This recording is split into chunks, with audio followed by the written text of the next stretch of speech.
आज मैं एक ऐसा राजनीतिक विषय लेकर आपके सामने आया हूं जिस पर मुखिया जी की भी नज़र है और मंत्री जी की भी नज़र है, सांसद की नज़र है, विधायक की भी नज़र है, माँ बेटी की नज़र है, पिता पुत्र की नज़र है, नेता और कार्यकर्ता की नज़र है, पूर्व मुख्यमंत्री और वर्तमान मुख्यमंत्री की नज़र है, डॉक्टर साहब से लेकर मास्टर साहब तक की नज़र है। जाहिर सी बात है कि स्टोरी रोचक है और रोमांचक भी है।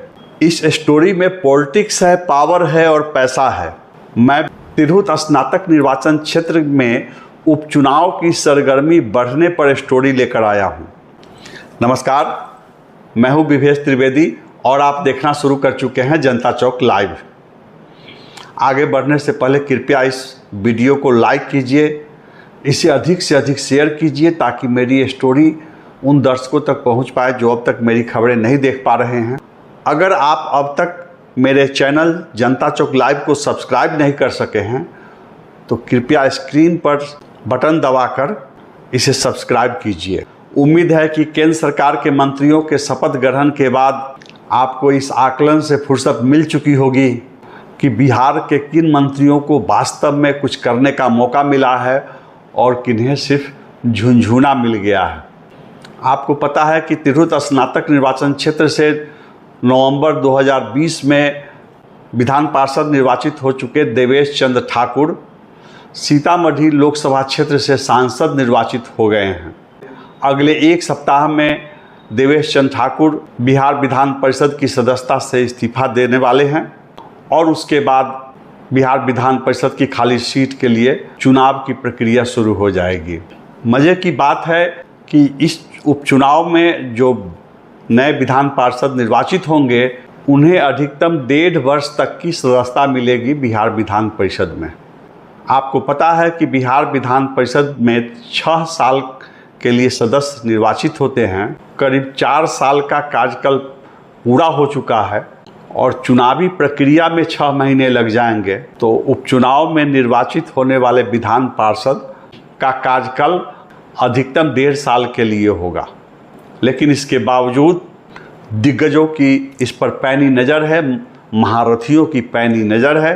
तिरहुत स्नातक निर्वाचन क्षेत्र से सदस्यता को लेकर एक कसक है जो बार बार उभर आती है, एक सपना है जो कई सियासी घरानों के उत्तराधिकारी देख रहे हैं। जो पिछले चुनावों में हार गए थे वे कसक पूरी करना चाहते हैं और अनेक दावेदार उभर कर सामने आ गए हैं। जब मैं आपके सामने नाम लेकर आऊँगा, संभावित प्रत्याशियों के नाम लेकर आऊँगा, तो आप खुद ब खुद समझ जाएंगे कि यह चुनाव कितना रोचक होने वाला है, कितना रोमांचक होने वाला है। मेरी स्टोरी में चर्चा होगी कि सांसद बीना देवी की पुत्री कोमल सिंह प्रत्याशी होंगे या पूर्व विधान पार्षद राम कुमार सिंह के लड़के डॉक्टर विनायक गौतम प्रत्याशी होंगे, हाजीपुर के मनीष शुक्ला प्रत्याशी होंगे या पिछले चुनाव के राजद प्रत्याशी मनीष मोहन प्रत्याशी होंगे, कमतौल के मुखिया अनीश कुमार सिंह प्रत्याशी होंगे या सीतामढ़ी के मुखिया संजीव भूषण प्रत्याशी होंगे। क्या प्रणय कुमार और अनिल कुमार सिंह फिर मैदान में कूदेंगे? आपको इन सवालों के जवाब मिलेंगे। कृपया आप अंत तक बने रहिए। मैं दर्शकों को बता दूं कि सीतामढ़ी के सांसद देवेश चंद्र ठाकुर मंगलवार को मुजफ्फरपुर पहुंचे और जब उनसे अनौपचारिक बातचीत में सवाल किया गया कि उनका उत्तराधिकारी कौन होगा तिरहुत स्नातक निर्वाचन क्षेत्र में, तो उन्होंने कुछ देर चुप रहने के बाद कहा कि अभी उसमें वक्त है। वैसे दल के द्वारा जिस किसी को प्रत्याशी बनाया जाएगा वे उसकी मदद करेंगे। इतना कहने के बाद देवेश चंद्र ठाकुर सीतामढ़ी संसदीय क्षेत्र में मतदाताओं का आभार जताने चले गए हैं। खबर है कि वे अगले 4 दिनों तक सीतामढ़ी संसदीय क्षेत्र के अलग अलग प्रखंडों में घूमकर मतदाताओं के प्रति आभार जताएंगे और उसके बाद पटना लौटकर शायद वे बिहार विधान परिषद की सदस्यता से इस्तीफा देंगे। जैसे ही बिहार विधान परिषद कि यह सीट खाली होगी, चुनाव की प्रक्रिया शुरू हो जाएगी। आप संक्षेप में जान लीजिए कि तिरहुत स्नातक निर्वाचन क्षेत्र के पिछले चुनाव कैसे रहे हैं। बिहार विधान परिषद के इस चुनाव में कब से रसाकसी तेज हो गई, कब से खींचतान बढ़ी, कब से मतदाताओं की अहमियत बढ़ गई और पिछले चुनाव में क्या क्या हुआ। नवंबर 2020 में तिरहुत स्नातक निर्वाचन क्षेत्र का परिणाम आया, जिसमें एनडीए के प्रत्याशी देवेश चंद्र ठाकुर लगातार चौथी बार बिहार विधान परिषद के सदस्य निर्वाचित हुए। उन्होंने राजद के निकटतम प्रतिद्वंदी मनीष मोहन को शिकस्त देकर यह सफलता हासिल की।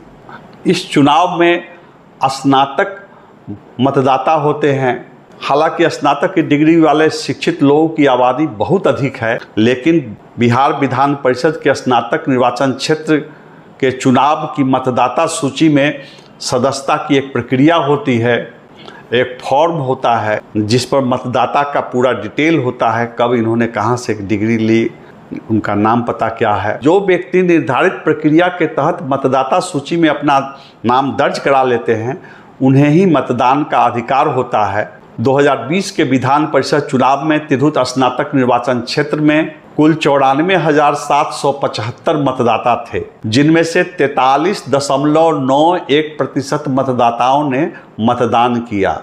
चुनाव में एनडीए के देवेश चंद्र ठाकुर, राजद के मनीष मोहन, प्रणय कुमार, अनिल कुमार सिंह समेत 1 दर्जन प्रत्याशी खड़े थे। देवेश चंद्र ठाकुर को प्रथम वरीयता के 16,227 वोट मिले, लेकिन उनकी जीत के लिए 18,400 मत अपेक्षित थे। जाहिर सी बात है कि प्रथम वरीयता के पर्याप्त वोट नहीं मिलने की वजह से दूसरी वरीयता के मतों की गिनती की गई। उसके बाद देवेश चंद्र ठाकुर निर्वाचित घोषित किए गए।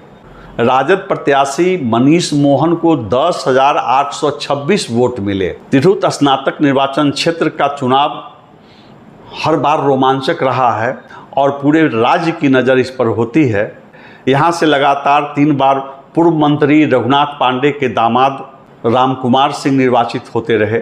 सीतामढ़ी जिले में बिहार विधानसभा का चुनाव हार चुके देवेश चंद्र ठाकुर की नज़र तिरहुत स्नातक निर्वाचन क्षेत्र पर थी। देवेश चंद्र ठाकुर ने सबसे पहली बार 2002 में निर्दलीय प्रत्याशी के रूप में तिरहुत स्नातक निर्वाचन क्षेत्र से चुनाव लड़ने की तैयारी शुरू की।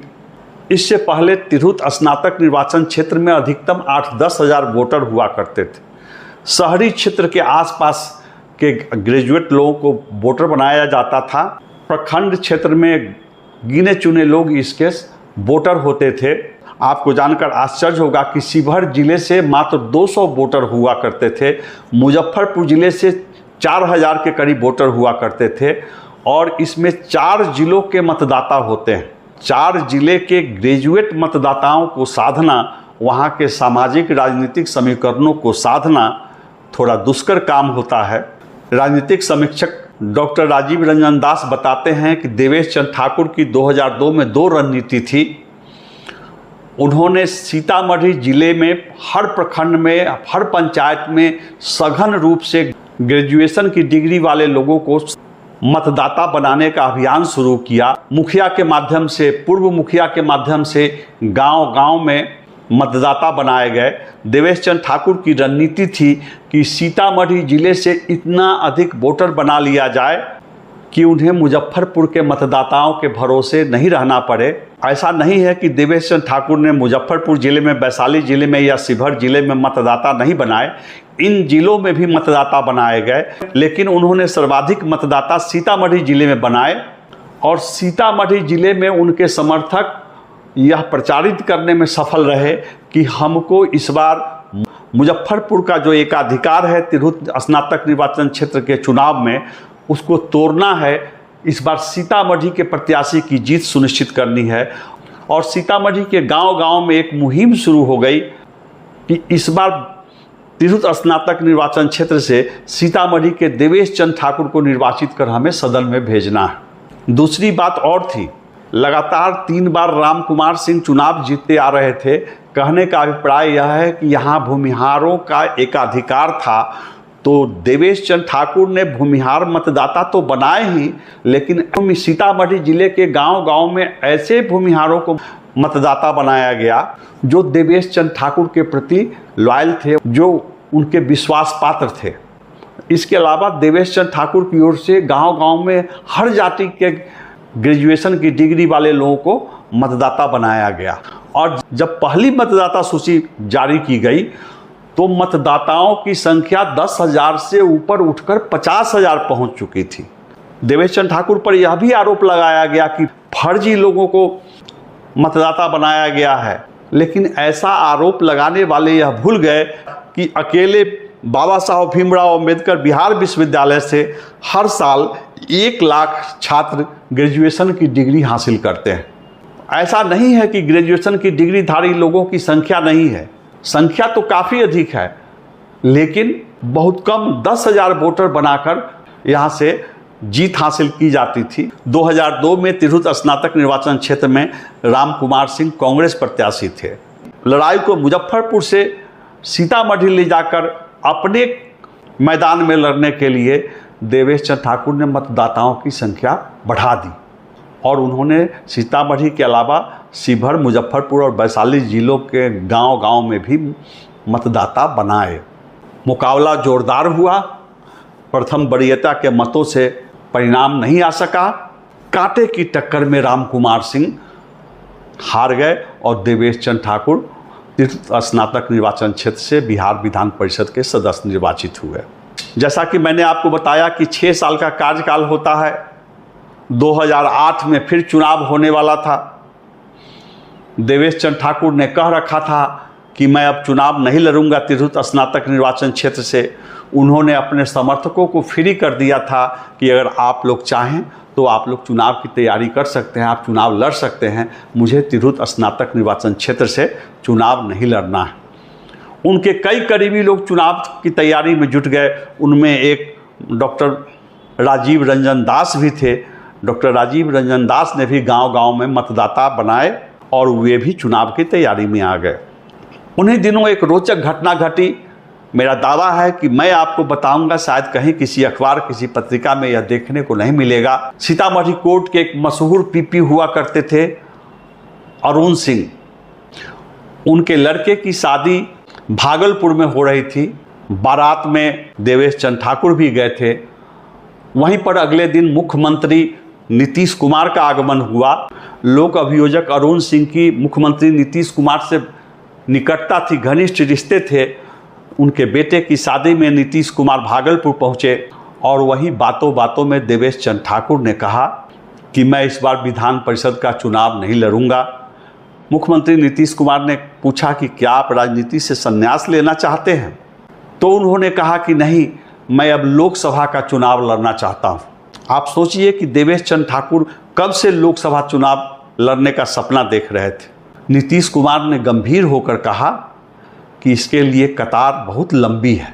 2009 में लोकसभा चुनाव होने जा रहा था। देवेश चंद्र ठाकुर की नज़र लोकसभा चुनाव पर थी, लेकिन नीतीश कुमार ने भागलपुर में उन्हें बता दिया कि इसके लिए कतार अभी लंबी है। नीतीश कुमार का इशारा समझ गए देवेश चंद्र ठाकुर कि उन्हें टिकट नहीं मिल पाएगा शायद।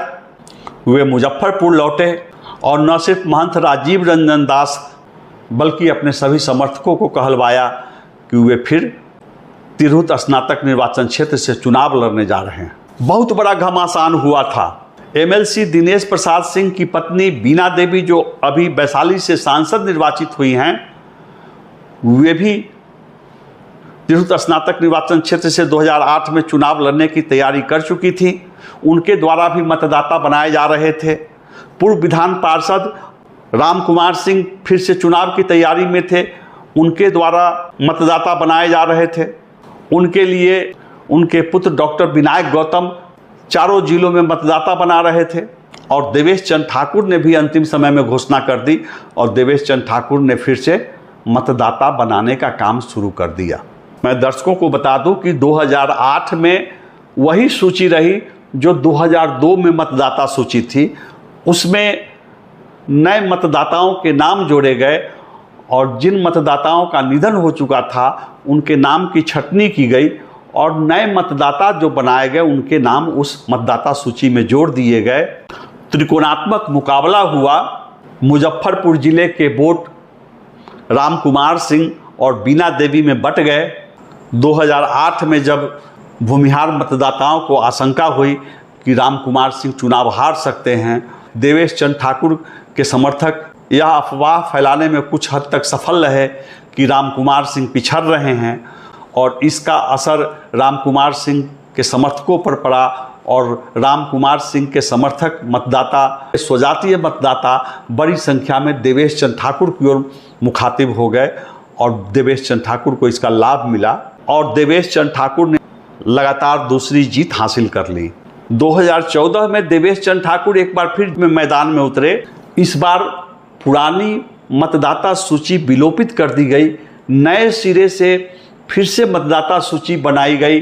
कहने का अभिप्राय यह है कि फिर से मतदाता बनाने के लिए फॉर्म भरे गए और गांव-गांव से फॉर्म भरकर मतदाता सूची के लिए आवेदन जमा किए गए और सत्यापन के बाद नई मतदाता सूची प्रकाशित की गई।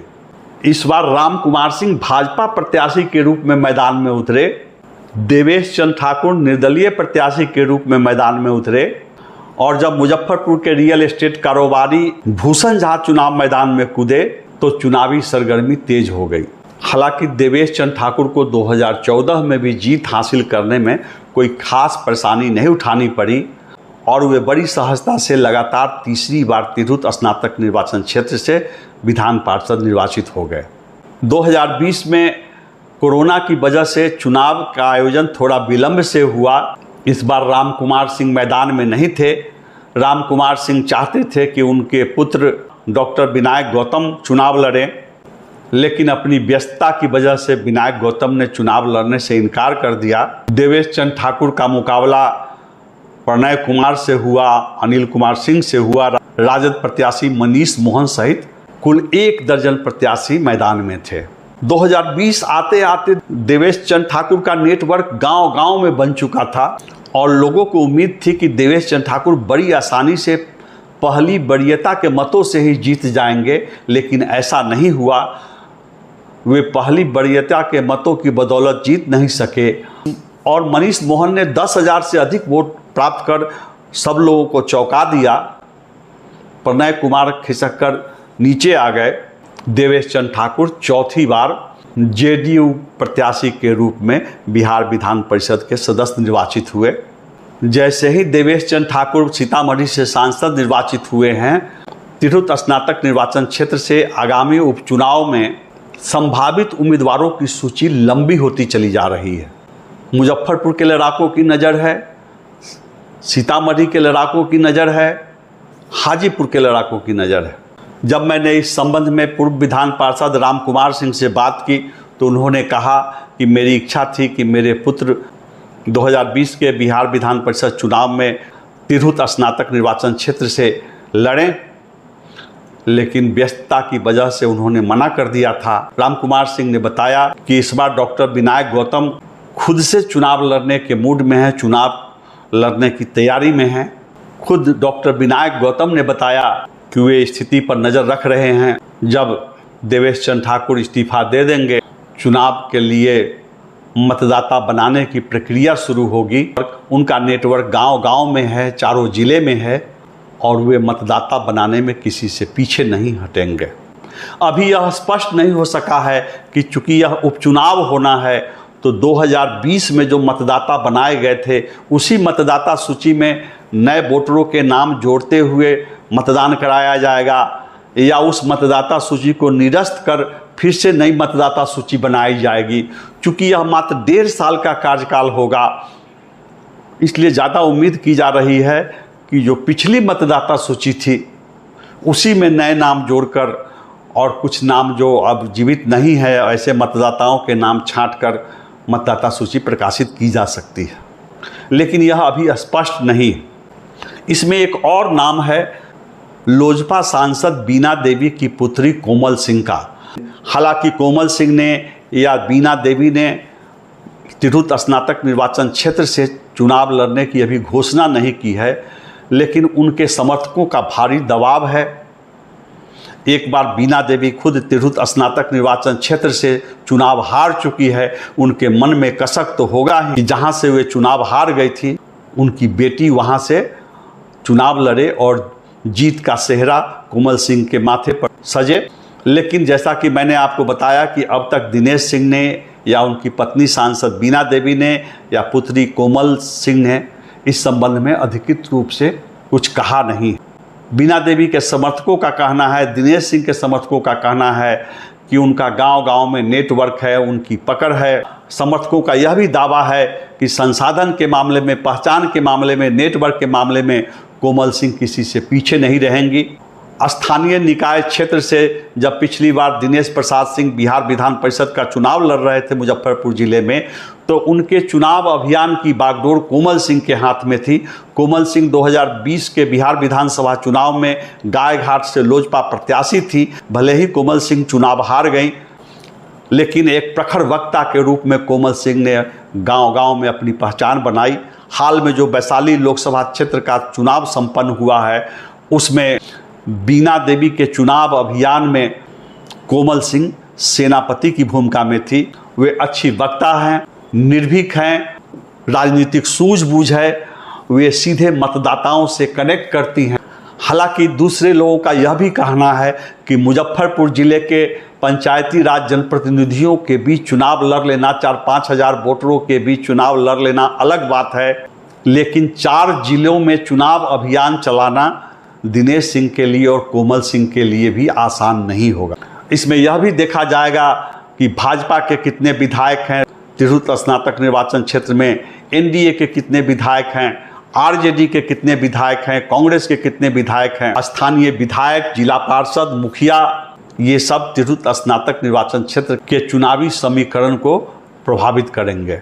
तो यह कहना जल्दबाजी होगी कि तिरहुत स्नातक निर्वाचन क्षेत्र के उपचुनाव में किसका पलड़ा भारी होगा। जहां तक राम कुमार सिंह के पुत्र डॉक्टर विनायक गौतम की बात है, वे पूर्व मंत्री रघुनाथ पांडे के नाती हैं, शहर के प्रमुख डॉक्टर हैं, रेडियोलॉजिस्ट हैं, इनकी पत्नी भी डॉक्टर हैं। राम कुमार सिंह भी मृदुभाषी हैं और डॉक्टर विनायक गौतम मृदुभाषी और मिलनसार है। राम कुमार सिंह के चुनाव अभियान में डॉक्टर विनायक गौतम अग्रणी भूमिका निभाते रहे हैं और उन चुनावों में मतदाता सूची तैयार कराने में डॉक्टर विनायक गौतम की मुख्य भूमिका होती रही है। तो जैसे राम कुमार सिंह के चुनाव अभियान में विनायक गौतम की भूमिका होती है, उसी तरह से बीना देवी के चुनाव में, दिनेश सिंह के चुनाव में कोमल सिंह की मुख्य भूमिका होती है। तो अभी मैं यह दावा नहीं कर रहा हूं कि कोमल सिंह चुनाव लड़ेंगे ही, लेकिन वे गायघाट से बिहार विधानसभा का चुनाव हार चुकी हैं। कोमल सिंह की खुद की राजनीतिक महत्वाकांक्षा है। यह देखना दिलचस्प होगा कि समर्थकों के दबाव में कोमल सिंह चुनावी उम्मीदवारी की घोषणा करती हैं या चुप बैठती हैं। एक और संभावित प्रत्याशी हैं संजीव भूषण। ये सीतामढ़ी जिले के हैं, मुखिया हैं। ये बथनाहा थाना क्षेत्र के लछुआ गांव के निवासी हैं। संजीव भूषण उर्फ गोपाल जी मुजफ्फरपुर के मशहूर प्रोफेसर विश्वनाथ शर्मा के नाती हैं। समर्थकों का कहना है कि संजीव भूषण भी उपचुनाव में खड़ा होने का मन बना चुके हैं और वे लगातार चारों जिलों के लोगों के संपर्क में हैं। एक नाम है वैशाली जिले के मनीष शुक्ला का, उनकी भी नज़र चुनाव पर है। वे भी लगातार फ़ोन के माध्यम से लोगों से संपर्क करना शुरू कर चुके हैं। मुजफ्फरपुर में कमतौल के पास के हैं मुखिया अनीश कुमार सिंह। मुखिया अनीश कुमार सिंह भी लोगों से संपर्क कर रहे हैं। अनीश कुमार सिंह भी चाहते हैं चुनाव लड़ना। पटेढ़ा गांव के निवासी हैं अनिल कुमार सिंह, पहले कांग्रेस नेता होते थे। जनता की समस्याओं को लेकर, बिजली की समस्या को लेकर, शिक्षा की समस्या को लेकर वे लगातार सक्रिय रहे हैं। उनके समर्थकों का भी दबाव है कि अनिल सिंह फिर से मैदान में आएँ। प्रणय पर दबाव है, उनके समर्थक कह रहे हैं कि आप फिर से मैदान में आएँ। हालांकि अभी यह तय नहीं है कि विधान परिषद के चुनाव मैदान में सांसद बीना देवी की पुत्री कोमल सिंह कूद रही हैं या नहीं, लेकिन हाजीपुर से सीतामढ़ी तक, शिवहर से मुजफ्फरपुर तक जिन संभावित प्रत्याशियों के नाम की चर्चा है, जिन सियासी घरानों के दावेदारी की चर्चा है, उसमें सबसे आगे दिनेश प्रसाद सिंह और राम कुमार सिंह के परिवार की चर्चा है। अब मैं आपको एमएलसी दिनेश प्रसाद सिंह और पूर्व एमएलसी राम कुमार सिंह की पारिवारिक पृष्ठभूमि की संक्षिप्त जानकारी दे देता हूँ। राम कुमार सिंह के परिवार की शिक्षा, चिकित्सा और सियासत के क्षेत्र में बड़ी पहचान रही है। वे खुद तिरहुत स्नातक निर्वाचन क्षेत्र से लगातार 3 बार विधान पार्षद निर्वाचित हुए। उनकी पत्नी डॉक्टर सुनीति पांडे बिहार के मशहूर एमडीडीएम कॉलेज और लंगर सिंह कॉलेज में वर्षों तक प्राचार्या रही हैं उनकी पुत्री डॉक्टर कनु प्रिया वर्तमान में एमडीडीएम कॉलेज की प्राचार्य हैं। उनके बड़े लड़के की बेला औद्योगिक क्षेत्र में एक इकाई है। उनके छोटे लड़के डॉक्टर विनायक गौतम पहले एम्स में थे। वे मुजफ्फरपुर के जाने माने रेडियोलॉजिस्ट हैं। रामकुमार सिंह की दोनों बहुएं डॉक्टर हैं। रामकुमार सिंह दिग्गज कांग्रेसी नेता पूर्व मंत्री रघुनाथ पांडे के दामाद हैं। तो एक ऐसा परिवार जिसकी कभी मुजफ्फरपुर में तूती बोलती थी। अब मैं एक ऐसे परिवार की बात कर लूं जिसकी आज की तारीख में मुजफ्फरपुर में तूती बोलती है। जी हाँ, मैं दिनेश प्रसाद सिंह की बात कर रहा हूं। उनकी पत्नी बीना देवी ने मुजफ्फरपुर जिला परिषद अध्यक्ष के रूप में अपने सियासी कैरियर की शुरुआत की। वे गायघाट विधानसभा क्षेत्र से भाजपा सांसद निर्वाचित हुई और अभी लगातार 2 बार वैशाली संसदीय क्षेत्र से लोजपा सांसद निर्वाचित हो चुकी हैं। दिनेश सिंह के उनके बेटे बेटी का मुजफ्फरपुर के मोतीपुर में इथेनॉल प्लांट है। उनकी बेटी कोमल सिंह बिहार विधानसभा चुनाव 2020 में गायघाट विधानसभा क्षेत्र से प्रत्याशी थी, लेकिन वे चुनाव हार गई थी। मैं आपको बता दूं कि जब लालू प्रसाद और राबड़ी देवी का शासनकाल था, तब दिनेश प्रसाद सिंह और बीना देवी लालू प्रसाद के बहुत करीब थे। जब नीतीश कुमार मुख्यमंत्री बने, दिनेश प्रसाद सिंह नीतीश कुमार के करीब आए। सिर्फ लालू प्रसाद और नीतीश कुमार तक नहीं, रामविलास पासवान और उनके पुत्र चिराग पासवान तक इन दोनों की सीधी पहुंच है। तमाम कड़वाहटों के बावजूद चिराग पासवान ने लगातार दूसरी बार बीना देवी को वैशाली संसदीय क्षेत्र से लोजपा टिकट दिया।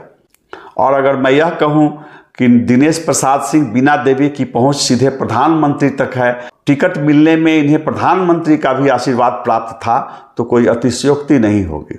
तो इसे नकारा नहीं जा सकता है कि समय समय पर लालू प्रसाद, नीतीश कुमार, रामविलास पासवान, चिराग पासवान और नरेंद्र मोदी का आशीर्वाद और संरक्षण बीना देवी और दिनेश प्रसाद सिंह को मिलता रहा है। अब आप ये नहीं कहेंगे कि ये सारे नेता एक ही थैली के चट्टे बट्टे हैं।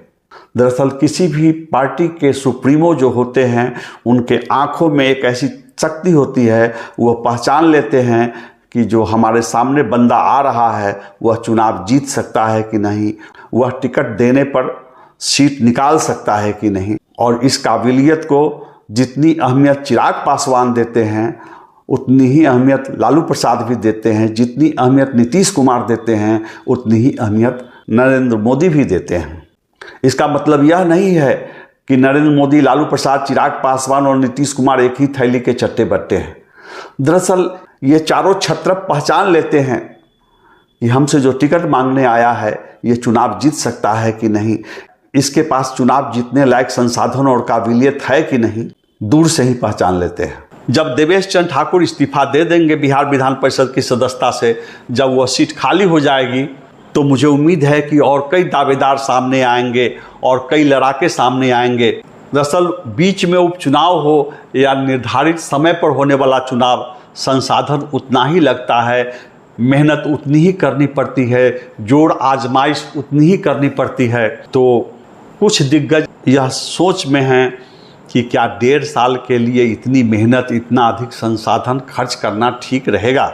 लेकिन जिनकी राजनीतिक महत्वाकांक्षा है, वे इस 1.5 साल के कार्यकाल को भविष्य में सियासी कैरियर के लिए बड़े मंच के रूप में देख रहे हैं, एक बड़े दरवाजे के रूप में देख रहे हैं। अगर इस उपचुनाव में मौका मिल गया, अगर विधान परिषद की सदस्यता मिल गई, तो आगे चलकर और बड़े बड़े अवसर मिल सकते हैं।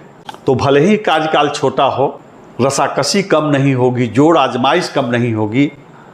आप मेरे साथ बने रहिए। तिरहुत स्नातक निर्वाचन क्षेत्र के चुनाव पर मैं और रोचक खबर लेकर आऊँगा। आप मेरे वीडियो को लाइक कीजिए, इसे अधिक से अधिक शेयर कीजिए और मेरे चैनल जनता चौक लाइव को सब्सक्राइब कीजिए। नमस्कार।